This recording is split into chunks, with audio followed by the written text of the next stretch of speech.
اپنے گناہوں پر ندامت کرتا ہے اور اپنے رب کی طرف رجوع کرتا ہے، استغفار کرتا ہے، توبہ کرتا ہے، قرآن سے تعلق مضبوط کرتا ہے تاکہ جب رمضان آئے تو وہ پہلے سے آمادہ ہو چکا ہو۔ ناظرین محترم، 15 شعبان کی رات کو خاص اہمیت حاصل ہے۔ اس رات کو اللہ پاک کی خاص رحمت نازل ہوتی ہے اور مخلوق پر نظر رحمت فرمائی جاتی ہے۔ نبی کریم صلی اللہ علیہ وآلہ وسلم نے فرمایا کہ اللہ تعالیٰ شعبان کے نصف شب میں اپنی مخلوق پر نظر رحمت فرماتا ہے اور سب کو بخش دیتا ہے سوائے مشرک اور دل میں بغض رکھنے والے۔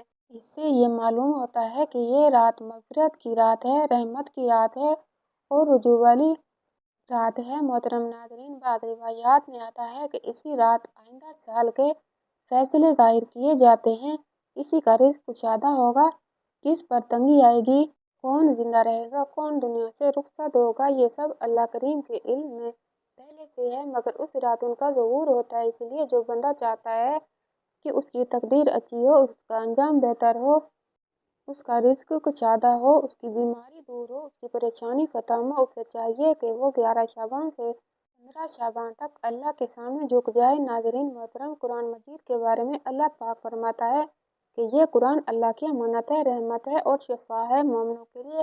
یہ وہ کتاب ہے جو دلوں کو زندہ کرتی ہے، آنکھوں کو روشنی دیتی ہے اور زندگی کو مقصد عطا کرتی ہے۔ جو بندہ قرآن سے جڑ جاتا ہے وہ کبھی گمراہ نہیں ہوتا اور جو قرآن سے دور ہو جاتا ہے وہ بھٹک جاتا ہے۔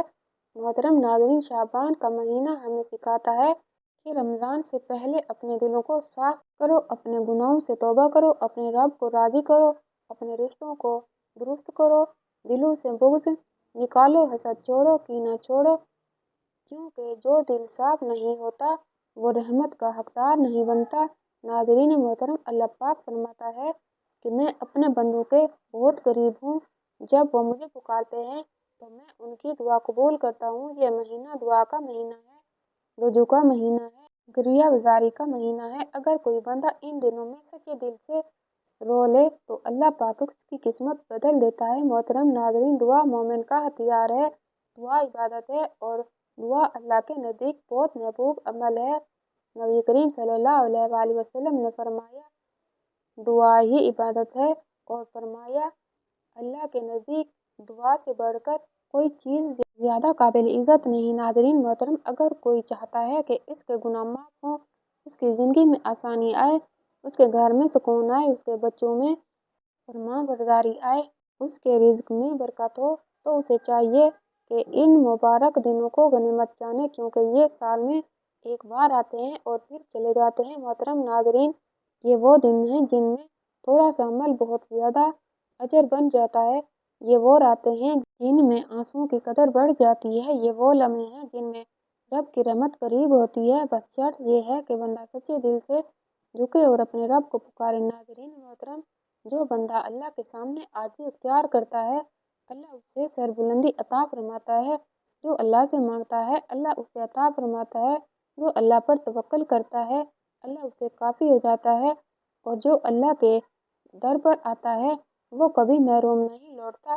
محترم ناظرین، آج اگر آپ اپنے ارد گرد دیکھیں تو ہر گھر میں کوئی نہ کوئی پریشانی ضرور نظر آتی ہے۔ کہیں گھریلو جھگڑے ہیں، کہیں میاں بیوی کے درمیان نفرتیں بڑھ چکی ہیں، کہیں ماں باپ اولاد کی نافرمانی سے ٹوٹ چکے ہیں، کہیں بیٹیاں جوان ہو کر رزقوں کے انتظار میں بیٹھی ہیں مگر بات کہیں نہیں بنتی، کہیں بیٹے ہاتھ سے نکلے جا رہے ہیں، کہیں رزق کی تنگی ہے کہ دن رات محنت کرنے کے باوجود برکت نہیں، کہیں قرض ہے جو اترنے کا نام نہیں لیتا، کہیں بیماری ہے جو علاج کے باوجود ختم نہیں ہوتی، کہیں دل کا سکون ختم ہو چکا ہے اور انسان مسکراتے ہوئے بھی اندر سے ٹوٹا ہوا ہے۔ محترم ناظرین، یہ وہ حالات ہیں جو انسان کو ڈپریشن کی طرف لے جاتے ہیں، مایوسی دل میں گھر کر لیتی ہے، نیند اڑ جاتی ہے، دل گھبراتا ہے اور انسان یہ سوچنے لگتا ہے کہ شاید اب اس کی دعا قبول ہی نہیں ہوگی۔ مگر یاد رکھیں، یہ شیطان کا سب سے بڑا وار ہے کہ وہ بندے کو اللہ کی رحمت سے مایوس کر دے، حالانکہ اللہ پاک فرماتا ہے کہ میری رحمت سے نا امید نہ ہو، بے شک میں تمام گناہوں کو معاف کرنے والا ہوں۔ ناظرین، اگر گھریلو جھگڑے بڑھ جائیں، اگر بات بات پر لڑائی ہو جاتی ہو، اگر دلوں میں سختی آ گئی ہو تو سمجھ لیں کہ ہمیں اللہ کی طرف لوٹنے کی ضرورت ہے، کیونکہ دلوں کو جوڑنے والا صرف اللہ ہے۔ قرآن مجید میں فرمایا گیا ہے کہ اگر اللہ چاہتا ہے تو تمہارے دلوں کو جوڑ دیتا ہے، بے شک وہ دلوں کو پھیرنے والا ہے۔ اس لیے جب دل بگڑ جائیں تو انسان کے در پر نہیں بلکہ اللہ کے در پر جانا چاہیے۔ محترم ناظرین، وہ بیٹیاں جو رشتوں کے انتظار میں بیٹھی ہیں، ماں باپ کی آنکھوں میں آنسو ہیں، دعائیں ہیں، مگر دروازے بند نظر آتے ہیں، یاد رکھیں رزق کی طرح نکاح بھی اللہ کے ہاتھ میں ہے۔ جس کا رشتہ جہاں لکھا ہوتا ہے وہ وہیں جا کر ٹھہرتا ہے، بس شرط یہ ہے کہ بندہ اللہ سے جڑ جائے، کیونکہ اللہ پاک فرماتا ہے کہ وہی ہے جو بے سہاروں کو سہارا دیتا ہے، وہی جو غیب سے مدد فرماتا ہے۔ ناظرین محترم، نافرمان اولاد والدین کے لیے سب سے بڑا امتحان ہوتی ہے۔ دل جلتا ہے، آنکھیں نم ہوتی ہیں اور ماں باپ یہ سوچنے لگتے ہیں کہ ہم نے کہاں کمی کی، مگر یاد رکھیں ہدایت اللہ کے ہاتھ میں ہے۔ حضرت نوح علیہ السلام کا بیٹا بھی نافرمان تھا مگر وہ نبی تھے۔ اس سے ہمیں سبق ملتا ہے کہ کوشش ہماری، دعا اور نتیجہ اللہ کے اختیار میں ہے، اس لیے مایوس نہ ہوں بلکہ ان بابرکت دنوں میں اپنی اولاد کے لیے گڑ گڑا کر دعا کریں۔ محترم ناظرین، رزق کی تنگی آج ہر دوسرے گھر کا مسئلہ ہے۔ لوگ کہتے ہیں محنت بھی ہے مگر برکت نہیں، دن رات کام ہے مگر ہاتھ خالی ہے۔ قرآن مجید میں اللہ پاک فرماتے ہیں کہ اگر تم شکر کرو گے تو میں تمہیں اور دوں گا، اور فرمایا جو اللہ سے ڈرتا ہے اللہ اس کے لیے نکلنے کا راستہ بنا دیتا ہے اور اسے وہاں سے رزق دیتا ہے جہاں سے اسے گمان بھی نہیں ہوتا۔ ناظرین محترم، بیماری کی ایک ایسا امتحان ہے جو انسان کو اندر سے توڑ دیتا ہے۔ دوا علاج سب ہو جاتا ہے مگر شفا نہیں ملتی۔ یاد رکھیں شفا صرف اللہ کے ہاتھ میں ہے۔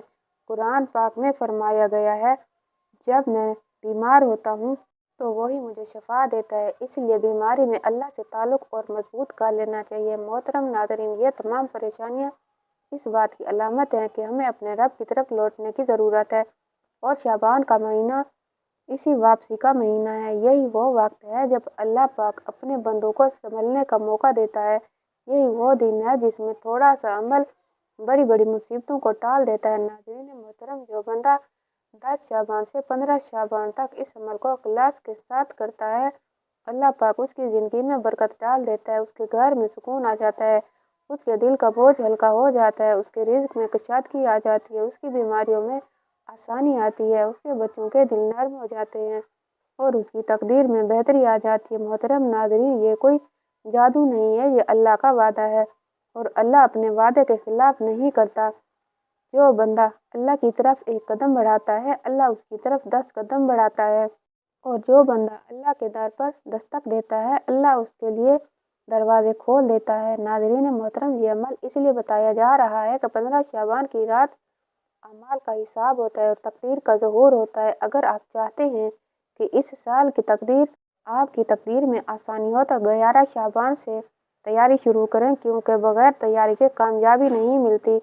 محترم ناظرین، یہ دن خاص ہیں، یہ راتیں قیمتی ہیں، جو گزر گئی وہ واپس نہیں آئیں گی، اس لیے ان دنوں کو ضائع نہ کریں، کیونکہ ہو سکتا ہے اگلا شعبان ہمیں نصیب ہی نہ ہو۔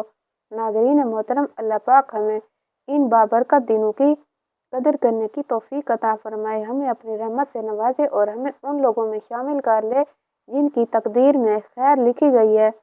محترم ناظرین، میں آپ کو 11 شعبان سے 15 شعبان تک کا وہ بابرکت عمل بتاؤں گی جس کو آپ اگر یقین کے ساتھ کر لیں تو اللہ پاک کی رحمت کے دروازے آپ پر کھل جائیں۔ شرط صرف ایک ہے کہ باوضو ہو کر شکر کریں اور دل میں کوئی شک نہ رکھیں۔ سب سے پہلے آپ نے درود پاک پڑھنا ہے، 1 مرتبہ درود پاک پڑھیں۔ درود پاک پڑھنے کی فضیلت یہ ہے کہ یہ دعا کی قبولیت کی کنجی ہے، یہ دل کے زنگ کو صاف کرتا ہے اور نبی کریم صلی اللہ علیہ وآلہ وسلم کی شفاعت کو قریب کرتا ہے۔ درود پاک پڑھنے کے بعد آپ کلمہ طیبہ لا الہ الا اللہ محمد رسول اللہ 100 مرتبہ پڑھنا ہے، یعنی 1 مکمل تسبیح پڑھنی ہے۔ اس کلمے کی فضیلت یہ ہے، یہ ایمان کی جان ہے، یہ گناہوں کو جلا دیتا ہے، یہ دل کو زندہ کرتا ہے اور بندے کو اللہ کے قریب لے جاتا ہے۔ اس کے بعد آپ نے سورہ اخلاص 3 مرتبہ پڑھنی ہے۔ سورہ اخلاص پڑھنے کی فضیلت یہ ہے کہ یہ اللہ کی وحدانیت کا اعلان ہے، یہ قبر کے عذاب سے حفاظت کا ذریعہ بنتی ہے، یہ رزق میں برکت کا